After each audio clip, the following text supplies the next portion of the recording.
ممتاز جدا. طيب كالوريوس تجاره، ماجستير اداره اعمال، دكتوراه اداره اعمال، شغال في واحده من اهم واكبر الشركات، ايه علاقه السوشيال ميديا؟ ايه اللي خلاك تدخل السوشيال ميديا؟ والله الموضوع ده صعب قوي، والرد عليه يحتاج وقت كبير، معاك ما ولكن تقلقش احنا مع بعض. ربنا يخليك يا رب. هو الملخص البداية كانت حاجتين في الأول يعني. الحاجة الأولى إن أنا دايما شايف إن الإسفاف كتير جدا، والمحتوى العلمي أو الحاجات اللي ممكن تفيد الناس قليلة قوي للأسف. للاسف.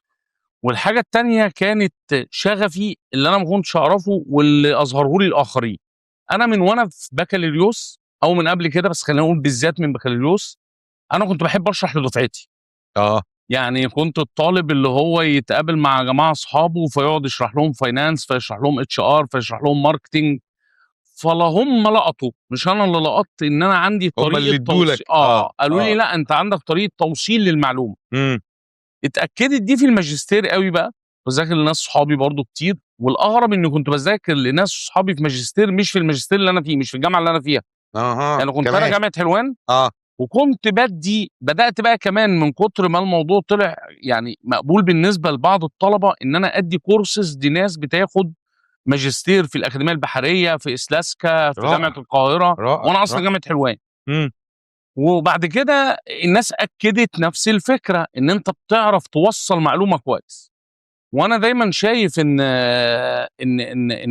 زي ما كان حد من العلماء قال، انك انت لو عندك مساله صعبه في الفيزياء وما قدرتش توصلها لطفل صغير فانت مش فاهمها. مساله في الفيزياء ما قدرتش توسطها لطفل صغير، انت مش قوي فيها، انت مش فاهمها كويس. تمام. فمن هنا بقى بدات الرحله. وبعد كده بقى في دكتوراه برضو كنت بذاكر لبعض اصحاب ليا في دكاتره او بياخدوا دكتوراه في جامعات تانية.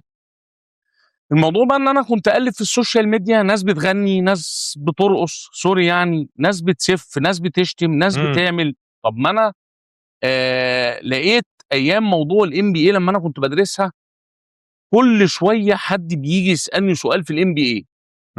فبدات اوصل لفكره، طب ما انا لسه رد على السؤال ده امبارح، واتسال فيه النهارده، واتسال فيه بكره، واتسال، والناس بقى عندها الثقه في ردودي. تمام. فجي قلت طب ما انا ايه المشكله ان انا اعمل فيديوز للناس، ابقى برد على السؤال مره واحده بس بيستفيد منه الالاف، وفي اي وقت انا عايز بجيب الفيديو، حتى لو كان الكوميونتي بتاعي صغير، لان انا ما بقدمش محتوى فيه اسفاف. فانا لو بيتفرج عليا 1000 واحد يساوي 10 مليون من المحتوى اللي فيه اسفاف. ممتاز. 1000 واحد كافيين. دي حقيقه. فبدات فعلا، دي كانت مرحله صعبه جدا جدا جدا، انك انت تقعد في البيت لاول مره في حياتك تفتح كاميرا وتكلم الناس. دي طبعا كان العرق بيتصبب مني يعني. تمام. شويه شويه لقيت الموضوع ماشي، يعني مش ماشي ماديا لانه ما بيدخليش اي فلوس. ده كان هيبقى سؤال مهم قوي. بالظبط. ممكن ندخل في ده يعني بعد ما ارد على حضرتك. ولكن لقيت الموضوع انا حبه لانه شغفي، وكمان لقيت ان انا بقدم محتوى ذو قيمه. فحتى من ابسط الحاجات اللي جت في مخيلتي قلت انا حتى لما بعد عمر طويل ربنا يعني يفتكرني، ايه المانع ان انا حتى لما اموت ابقى سايب ثمره زي كده، علم ينتفع به. الحاجه التانيه مش هضحك على نفسي، ما انا بمارس شغفي اصلا، ما انا قاعد مبسوط باللي انا بعمله. ده في حد ذاته متعه. بالظبط كده.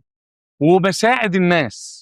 ممكن اساعد واحد بدل ما ياخد القرار ويروح يدرس في مكان ب 100,000 لانه فاكر انه الافضل، يروح يدرس في مكان ب 20,000 لانه يوازيه، بس هو ما يعرفش ده. تمام. وكانت ناس كتير شكرتني في كده يعني.